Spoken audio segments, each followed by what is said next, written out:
What if you open her one day and realized that the freedom you were chasing was just an illusion? That your entire life was built on someone else's blueprint, and you were never really free, just comfortable. This is your wake-up call. Because true freedom is dying. Most people are slaves, not to chains, but to debt, doubt, and disconnection. You're told to go to school, follow the rules, get a job, retire, and then live. But here's the truth.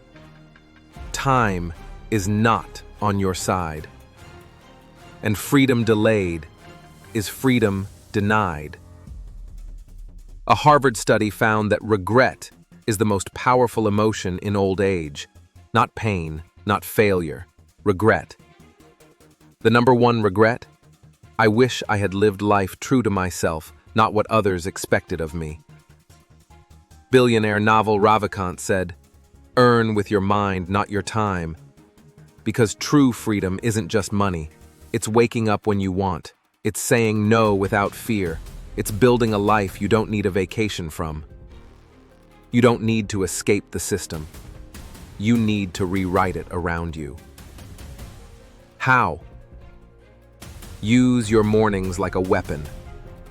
20 minutes of deep silence, 10 minutes of visualization, not of what you want, but who you want to become.